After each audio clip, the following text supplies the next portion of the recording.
Sustain San Luis Obispo is actually set inside of a much larger multi-year initiative. As you can see by this timeline, we're here in going into the fall of 2011. But prior to this, we've had a run-up of over 2 years of preparation at Cal Poly, and myself and my colleagues really over 8 years of field tests with over 200 projects with students. What we're launching in January is this 6-month pilot of the SUSTAIN cohort. So it's 100 students, and we expect that each year, these are 100 freshmen, each year for the next 5 years or more, we're going to have a group like this, or maybe even more groups. But this coming January is our first group. So what we've learned in doing these projects over the years is that we're looking for a particular type of project.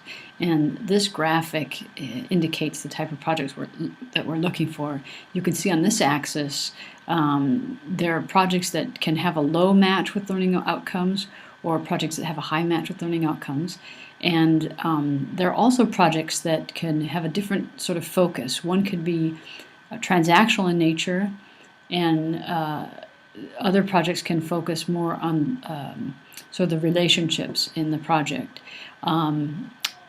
Traditional service learning tends to have projects that are transactional in nature, that have a high overlap with learning outcomes. And these projects are still happening at Cal Poly. One of the things that we find with these projects is that they're constrained by a 10-week time frame because of the quota system, and also that's on the Cal Poly end. And then on the partner end in the community, these projects can have a sort of a fixed set of things that the project partners would like to have completed.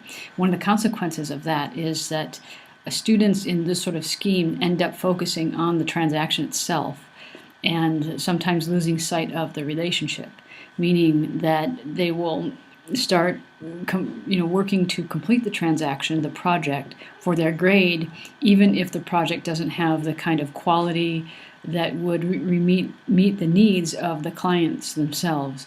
So we know that for the SUSTAIN project, we're looking for projects that have a high overlap with learning outcomes, and they have a high relational focus, meaning they're really focused on the long-term relationship established between the organizations and the well-being of those organizations themselves.